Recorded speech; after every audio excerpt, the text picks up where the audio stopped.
Google ads master class podcast में आपका स्वागत है। ये वो क्लास है जो सिर्फ एड्स चलाना नहीं सिखाती, बल्कि आपको एक टॉप टियर मार्केटर की तरह सोचना सिखाती है। बिल्कुल। पिछली बार हमने 5 P's ऑफ मार्केटिंग पर बात की थी। आज चैप्टर 2 में हम एक बहुत जरूरी पर अक्सर अनदेखे किए जाने वाले विषय पर गहराई से बात करेंगे, understanding your product and crafting a buyer persona. हाँ बिल्कुल, ज्यादातर लोग या मार्केटिंग टीम्स वो सीधे एड्स चलाने लगते हैं बिना ये समझे कि वो असल में बेच क्या रहे हैं और किसे बेच रहे हैं। सही। जैसा हमारे एक्सपर्ट कहते हैं, यही अंडर परफॉर्मिंग कैंपेन्स का शायद सबसे बड़ा कारण है। हाँ, और सच्ची सफलता तो मतलब कैंपेन बनने से पहले ही शुरू होती है ना। हाँ, तो चलिए उस असली मार्केटिंग पर बात करते हैं जिसे ज्यादातर लोग स्किप कर देते हैं। जरूर। तो पहले प्रोडक्ट पर्सोना। आपने बायर पर्सोना के बारे में तो सुना होगा, लेकिन ये सोचिए आपका प्रोडक्ट अगर वो एक पर्सन होता तो कैसा होता।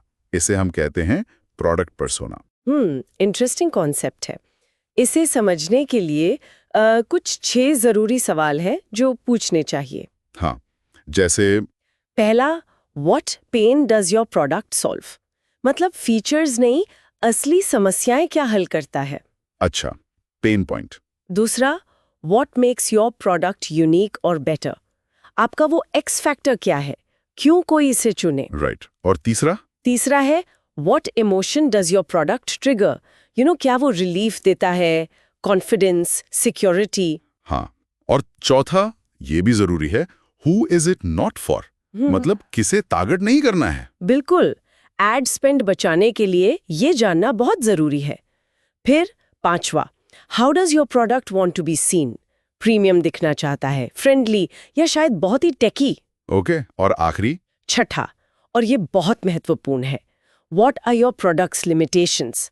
मतलब ईमानदारी से ये जानना कि आपका प्रोडक्ट क्या नहीं कर सकता। सही कहा, ईमानदारी जरूरी है। अच्छा, कोई उदाहरण दे सकती हैं? जैसे हाँ बिल्कुल, मान लीजिए एक फाइनेंस ऐप है फॉर फ्रीलांसर्स, तो उसका पर्सोना कैसा हो सकता है? शायद एक शांत, ऑर्गेनाइज्ड किस्म का असिस्टेंट जो एक्सपेंसेस और टैक्स ट्रैक करने में मदद करे।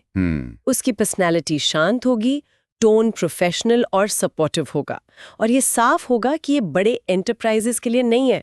तो इसे एक तरह से वर्चुअल CFO की तरह देखा जा सकता है। वाह, ये क्लैरिटी तो फिर ad headlines, product descriptions, landing page tone, यहाँ तक कि ऑफर पोजीशनिंग सब में मदद करती होगी। एग्जैक्टली, सब कुछ एकदम अलाइन लगता है फिर। तो प्रोडक्ट पर्सोना ये बताता है कि क्या कहना है। अब आते हैं बायर पर्सोना पर, ये बताता है कैसे कहना है, और सबसे जरूरी किसे कहना है। और ये सिर्फ एज, जेंडर, लोकेशन नहीं है ना। बिल्कुल नहीं, वो तो सच कहूं तो एक लेजी अप्रोच है। हाँ। जैसा हमारे एक्सपर्ट बताते हैं, हमें स्क्रीन के पीछे के असली इंसान को समझना होगा, उनकी दुनिया क्या है। तो इसके लिए क्या देखना चाहिए? साइकोग्राफिक्स, उनकी डेली फ्रस्ट्रेशंस क्या हैं, उनकी एस्पिरेशंस क्या हैं, डर किस बात का है, वो किसे एडमायर करते हैं। साइकोग्राफिक्स, ये गहरा है। हाँ, फिर आते हैं बिहेवियरल ट्रिगर्स, वो कौन से प्लेटफॉर्म ज्यादा यूज करते हैं, उनकी बाइंग हैबिट्स कैसी हैं, मतलब इम्पल्स में खरीदते हैं या बहुत सोच समझकर, कॉशियस होकर, कैसा कंटेंट पसंद करते हैं, वीडियोस, ब्लॉग्स, पॉडकास्ट्स। अच्छा, और बाइंग मोटिवेशंस? हाँ, मतलब वो खरीदते क्यों हैं, प्राइस देखकर, कन्वीनियंस के लिए, प्रेस्टीज के लिए, या फिर प्योरली रिजल्ट्स के लिए। और सबसे जरूरी शायद ऑब्जेक्शंस। बिल्कुल, ऑब्जेक्शंस एंड ब्लॉक्स, वो क्या चीजें हैं जो उन्हें खरीदने से रोकती हैं। ट्रस्ट इश्यूज हैं, पहले कोई बुरा एक्सपीरियंस रहा है, प्राइस को लेकर चिंता है। ये ऑब्जेक्शंस, जैसा हमारे एक्सपर्ट कहते हैं, हाई कन्वर्टिंग एड कॉपी के लिए सोने की खान है। सही बात है। बाय द वे, अगर ये बातें आपको काम की लग रही हैं तो इस शो को सब्सक्राइब और फॉलो करना मत भूलिएगा। हाँ जरूर। अच्छा, बायर पर्सोना का कोई उदाहरण लेते हैं, जैसे वो फाइनेंस ऐप वाला था। हाँ, मान लीजिए प्रिया शर्मा 29 साल की हैं, बैंगलोर में एक SaaS स्टार्टअप में मार्केटिंग मैनेजर हैं। ठीक है। अब उनके पेन पॉइंट्स क्या हैं?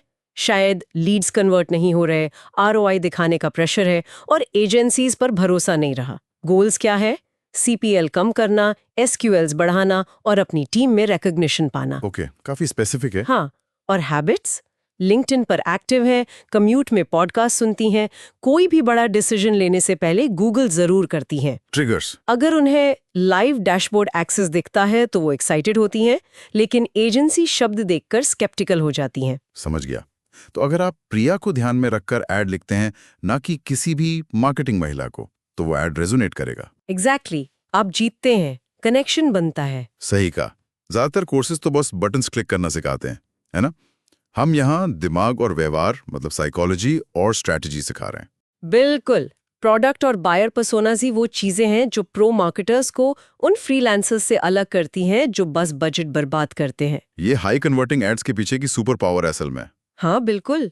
अगर आपको इस कोर्स की गहराई पसंद आ रही है तो सब्सक्राइब और फॉलो जरूर करें, क्योंकि ये तो बस शुरुआत है। तो आज की बातचीत का रिकैप करें तो अपने प्रोडक्ट पर्सोना को एक कैरेक्टर की तरह डिफाइन करें, अपने बायर पर्सोना को एज जेंडर से कहीं आगे जाकर मैप करें, और फिर इससे अपनी कॉपी, ऑफर्स, क्रिएटिव, टारगेटिंग सब कुछ इन्फ्लुएंस करने दें। एकदम सही। अगले चैप्टर में हम बात करेंगे competitive research and spying tools पर। मजेदार टॉपिक है। हाँ बहुत। हम दिखाएंगे कि कंपेटिटर्स के एड्स, कीवर्ड्स, फनल्स कैसे अनकवर करें और स्ट्रेटजी से उनके कस्टमर्स कैसे लीगली स्टील करें, मतलब उन तक कैसे पहुंचें। वाह, जो आप यहाँ सीख रहे हैं वो फ्लफ नहीं है दोस्तों, यही वो चीजें हैं जो टॉप मार्केटर्स अपने $1 मिलियन कैंपेन्स में इस्तेमाल करते हैं। तो जुड़े रहिए। सब्सक्राइब करना न भूलें। और जाते जाते एक सोचने वाली बात छोड़ जाती हूँ, क्या ये पर्सोना एक्सरसाइज सिर्फ मार्केटिंग तक ही सीमित है, या ये प्रोडक्ट डेवलपमेंट और कंपनी कल्चर को भी शेप कर सकती है? अच्छा सवाल है, इस पर सोचिएगा जरूर। मिलते हैं चैप्टर 3 में।